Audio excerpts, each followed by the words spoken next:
गोड गुलाबी असं नातं असणाऱ्या वहिनी आणि वंसवायांची ही कथा कौटुंबिक विषयाभोवती फिरणारी असली तरी छानसा संदेश देणारी ही कथा पायल आणि आदित्यच्या लग्नाला 6 वर्ष होत आली, तरीही त्यांच्या संसारात अजूनही त्यांच्या संसार वेलीवर फूल नव्हतं.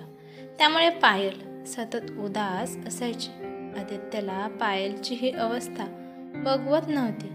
तो तिला समजवायचा, कधी उगाच जोक मारून तिला हसवायचा.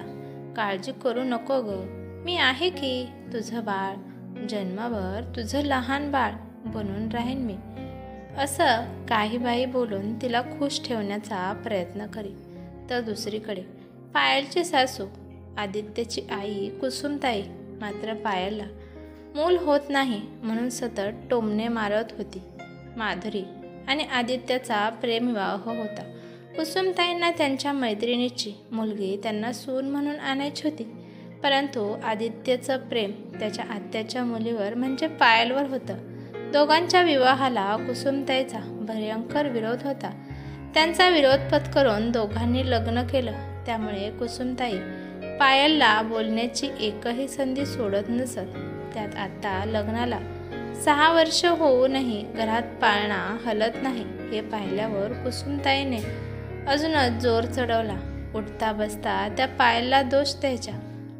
तिला म्हणायच्या, तुझ्यातच दोष आहे, माझ्या मुलात आदित्यमध्ये नाही.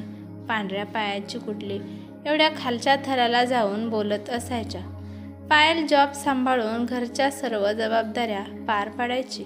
सासूला खुश ठेवण्यासाठी सतत प्रयत्न करायची. पण म्हणतात ना, स्वभावाला औषध नसतं. कुसुमताई तिच्या प्रत्येक कामात फक्त चुकाच काढायच्या. आदित्य आईला समजवायचा खूप प्रयत्न करी, परंतु कुसुमताईवर कोणताच परिणाम होत नव्हता. माझ्या मुलाला तू मुठीत धरून ठेवलंय, एवढा संसार केला, पण आम्ही नाही असं वागलो, बायकोचा बैल आहे तू. कुसुमताईचे टोमणे सतत चालू असायचे. पायल मात्र सासूच्या बोलण्याकडे दुर्लक्ष करण्याचा प्रयत्न करी. एकटी असताना मात्र ती बेडरूममध्ये रडून मोकळी व्हायची. आदित्यचं तिच्यावरचं प्रेम तिच्या सर्व जखमांवर मलम लावण्याचं काम करी. घरात भांडण नको म्हणून पायल सगळं सहन करत होती.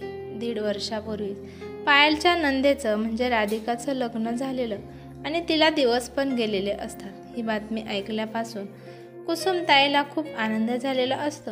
राधिकाचं गोड कौतुक करता करता कुसुमताई पायलला तिची तुलना करून काय नाही ते बोलत असायच्या.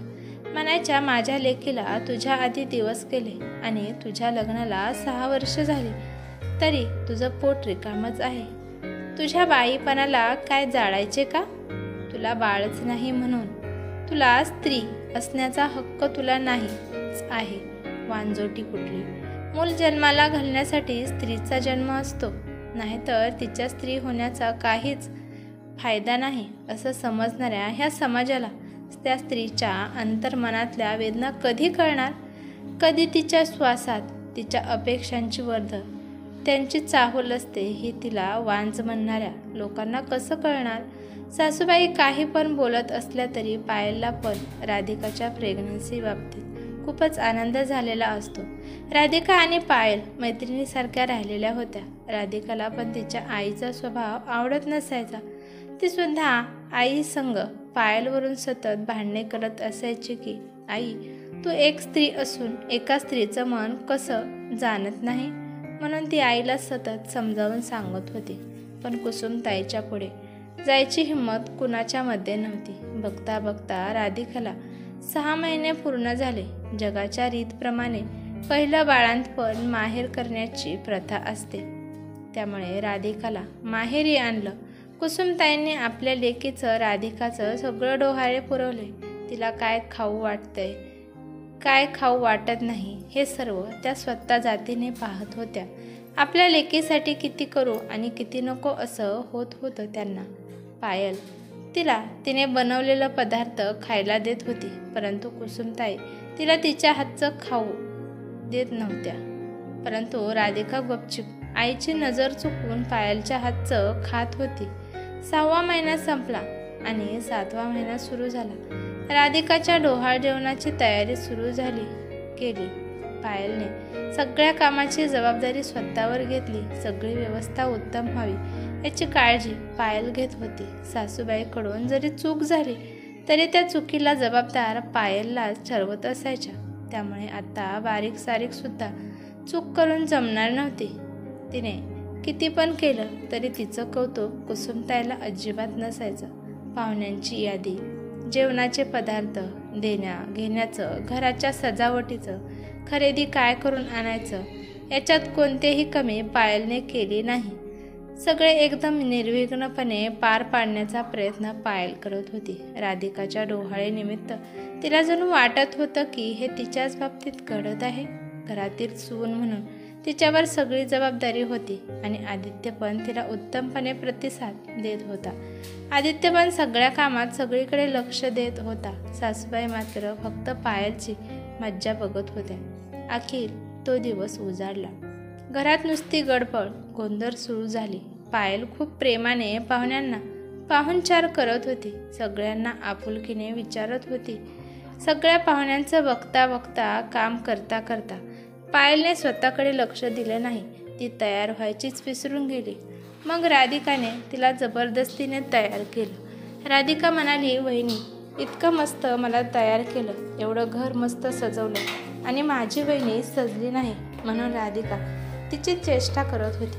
राधिकाची एक साडी राधिकाने पायलला नेसवली. पिवळ्या रंगाची साडी आणि त्याच्यावर गुलाबी कलरचा बॉर्डर आणि गुलाबी कलरचा ब्लाऊज अशी ती साडी नेसली होती. केसाचा छान आंबाडा राधिकाने तिचा घातला होता आणि गजरे पण तिला राधिकाने घातले होते.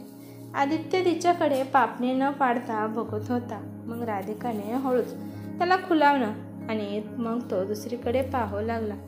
आदित्यच्या जहरलेल्या नजरेने पायल तर लाजेने लाल लाल झाली.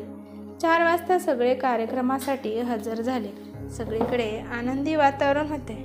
सगळे राधिकाचे कौतुक करत होते. राधिकाच्या सासरची पण सगळे आले होते. डोहाळे जेवणाचा कार्यक्रम सुरू झाला.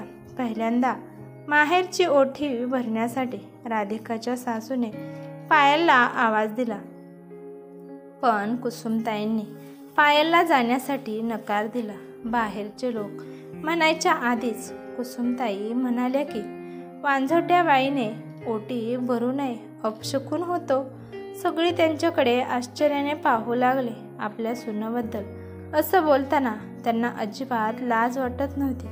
त्यांच्या मनात असलेला राग त्या या बोलण्यातून काढत होत्या.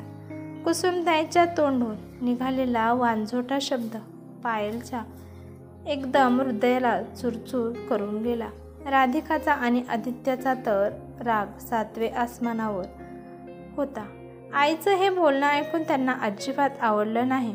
राधिकाने जाऊन पायलचा हात धरून तिला तिच्याजवळ आणलं. सगळ्या पाहुण्यांसमोर आईला बोट दाखवून एकाच भाषेत सांगितलं, माझी माहेरची ओटी तर वहिनीच भरेल. कुसुमताई म्हणाल्या, राधिका असं नको करू, मी तुझी ओटी भरते. राधिका म्हणाली, मी तुझ्या हाताने माझी ओटी कधीच भरून घेणार नाही. ज्या एका स्त्रीचे विचार इतके घाणेरडे असतील त्या स्त्रीचा मला स्पर्शसुद्धा नको.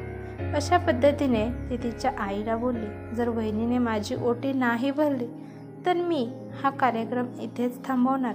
15 दिवस झालं वहिनी या कार्यक्रमासाठी जीव ओतून तयारी करत आहे. काही कुणाला कमी पडू नये म्हणून ती दिवस रात्र माझी काळजी घेत होती. तेव्हा नाही आठवलं तुला तिचा वांझोटपणा? तिच्याकडून सगळे कामे करून घेतली आणि आत्ता तिला अशी बोलते तू? तुला पटायला पाहिजे. ओटी भरण्याचा मान तिचा आहे. तिला द्यायचा नसेल तर मला हा कार्यक्रम नको. मला माझा आनंद साजरा करायचा नाही. इतक्या वर्षांपासून आईच्या वागण्याकडे दुर्लक्ष करणाऱ्या आदित्यला खूप राग आला होता. तो आईकडे आला आणि तिला म्हणाला, आई, मी एवढे सगळे दिवस गप्प होतो कारण मला पायलने शपथ दिली होती. सत्य जर तुला आधीच समजलं असतं तर तू तिला कधीच वांझोटी म्हणली नसती. आज मी सगळ्या पाहुण्यांदेखत सर्वांसमोर मी सांगतो, तू तिला म्हणत होती की तुझ्यात दोष आहे, पण खरं तर काय आहे ते मी तुला सांगतो आज, की दोष पायलमध्ये नाही, दोष माझ्यात आहे. मी बाप बनू शकत नाही, त्यामुळे मी पायलला आईचं बनण्याचं सुख कधीच देऊ शकणार नाही. डॉक्टरांनी जेव्हा आमच्या दोघांचे रिपोर्ट पाहिले तेव्हा डॉक्टरांनी आम्हाला सांगितलं होतं की माझ्यामध्ये दोष आहे, पण मला पायलने गप्प बसवलं. तू तिच्यावर किती अत्याचार करत होतीस, पण ती नेहमी तुझाच विचार करत होती.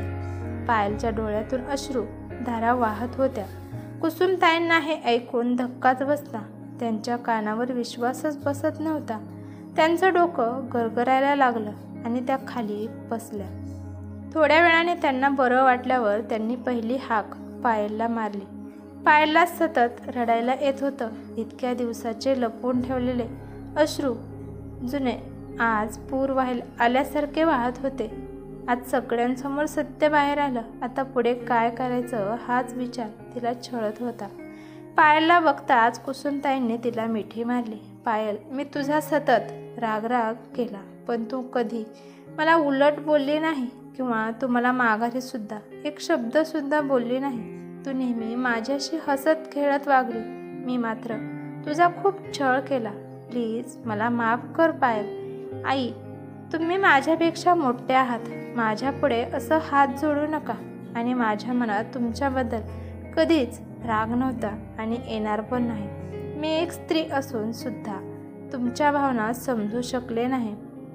सासू सुनामधला जो गैरसमज, जो राग द्वेष जो होता, तो सगळा निघून गेला आणि त्या दोघी आता मैत्रिणीसारख्या वागू लागल्या. हे पाहून राधिका आणि आदित्य दोघे पण खुश झाले. पायलनेच राधिकाची ओटी भरली आणि अशा प्रकारे मस्तपैकी डोहाळे जेवणाचा कार्यक्रम पूर्ण झाला.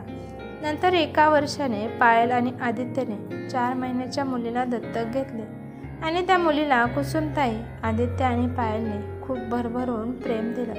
नणंद आणि भावजाई यांचे खूप प्रेमळ नाते आहे. जर ते प्रामाणिकपणाने आणि निष्ठेने हाताळले गेले तर त्यापेक्षा सुंदर नाते दुसरे असू शकत नाही. कारण प्रत्येक मुलगी ही कुणाची तरी नणंद आणि भावजाई असते. पण बऱ्याच वेळा हे पाहिलं जातं की नणंदा भावाबद्दल प्रेम आणि आपुलकी तर असते, मात्र तिच्यात नणंदबद्दल तिरस्कार आणि द्वेषाची भावना असते. विवाहित नणंद बऱ्याचदा सासरी राहून माहेरी हस्तक्षेप करते आणि तिच्या भावजाईविरुद्ध तिच्या पालकांना भडकवत राहते, ज्यामुळे भाऊ-भावजाईचे घरगुती जीवन प्रभावित होते. हे खरे आहे की बहुतेक वेळा भावजाई आणि नणंद यांच्यातील संबंध गहन नसतात, परंतु याउलट अशीही उदाहरणे बऱ्याचदा बघायला मिळतात की जिथे बहिणीने केवळ आपल्या भावाच्या तुटलेल्या कुटुंबाचे जतनच केले नाही, तर आपल्या पालकांकडून भावजाईला मान सन्मानही मिळवून दिला. कथा आवडल्यास लाईक, शेअर करा आणि अशाच नवनवीन कथा ऐकण्यासाठी चॅनलवरती नवीन असाल तर सबस्क्राईब करायला विसरू नका. धन्यवाद.